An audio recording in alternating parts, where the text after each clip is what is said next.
one ring to rule them all.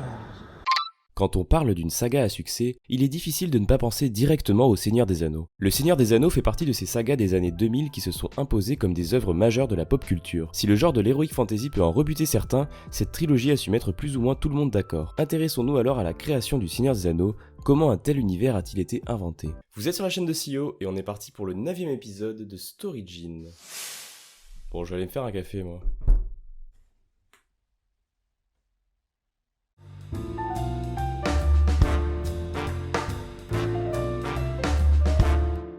La création du Seigneur des Anneaux a bien sûr été incitée par le succès de l'œuvre précédente de l'auteur, Le Hobbit. Nous sommes en octobre 1937, un mois après la publication du Hobbit, et l'éditeur Stanley Unwin pressent le grand succès de ce roman fantasy, et il écrit rapidement à Tolkien quelque chose du style « Tu me remettras du Hobbit pour la 4 s'il te plaît ?» Mais Tolkien, inquiet, pense avoir fait le tour de ce qu'il a raconté sur les Hobbits. En revanche, un sujet sur lequel il se sent encore très inspiré, c'est le monde qu'il a développé autour de ces Hobbits. 2 mois plus tard, il a déjà un premier chapitre pour une nouvelle histoire sur les Hobbits. Dans ce chapitre, le héros est toujours Bilbon Saquet qui disparaît de Hobbitbourg lors de la réception donnée pour son 70e anniversaire. Le trésor qu'il a rapporté d'Erebor est épuisé et il éprouve le désir de repartir à l'aventure. Après plusieurs faux départs, Tolkien décide de placer l'anneau trouvé par Bilbon lors de son aventure au centre de cette suite. À l'origine simple objet magique, il devient au fil des réécritures le terrible anneau unique forgé par Sauron. Tolkien met peu à peu en place son histoire, passant d'un ton bon enfant à un ton plus sinistre avec l'ajout des Nazgûl, les cavaliers noirs qui chassent Frodon à la recherche de l'anneau. Frodon qui ne s'appelle d'ailleurs pas encore Frodon mais Bingo et qui sera rebaptisé en Frodo un an plus tard en septembre 1938. Il faut savoir que Tolkien de son propre aveu prenait beaucoup de temps pour écrire ses histoires et la rédaction du Seigneur des Anneaux dans son intégralité s'est étalée sur environ 12 ans. Beaucoup d'éléments expliquent ce rythme lent, notamment le fait que Tolkien était professeur d'anglais et de littérature à plein temps à l'université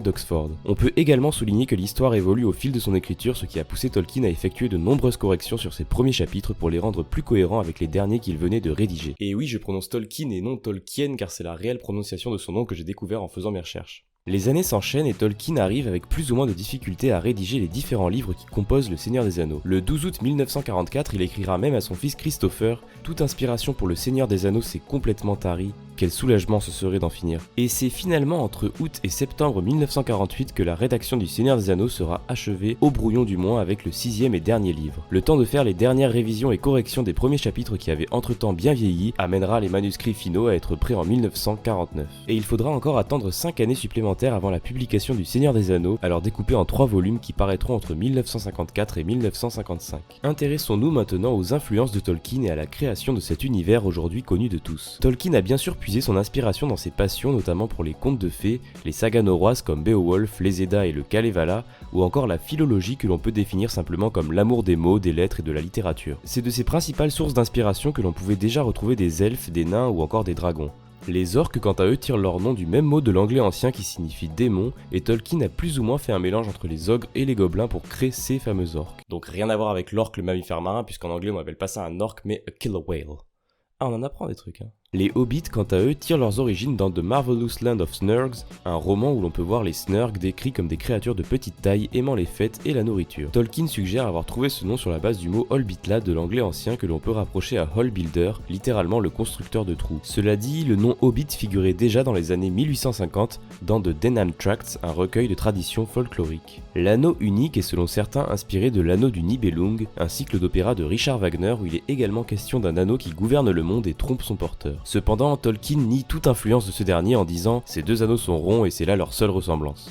Ouais, allez Tolkien, hein. Mon œil aussi il est rond d'ailleurs. Du côté des personnages, Tolkien a créé notre célèbre Gandalf sur l'inspiration du dieu Odin, en particulier sous son apparence de vagabond. On a également retrouvé une carte postale intitulée Der Berggeist que possédait Tolkien avec au dos de la carte cette peinture de l'artiste allemand Joseph Madlener. Sur la carte, Tolkien avait écrit Origin of Gandalf, ce qui laisse penser que ce vieillard à la barbe blanche est un peu une sorte de première version de Gandalf. Aragorn, dans les premières versions du récit, était parti pour être trotteur, un simple hobbit aventureux portant des chaussures de bois. Les filles auraient peut-être eu moins de fantasmes sur ce personnage que sur Viggo Mortensen.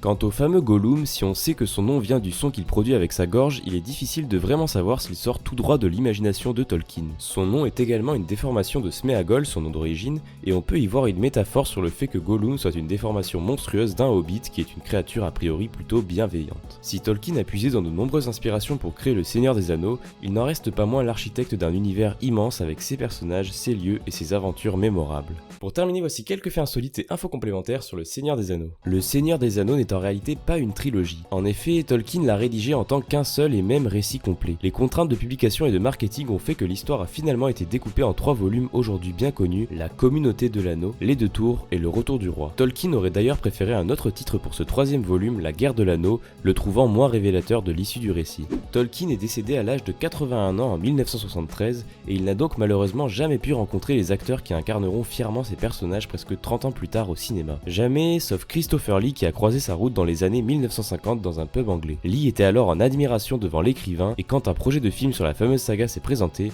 il a sauté sur l'occasion de passer les castings.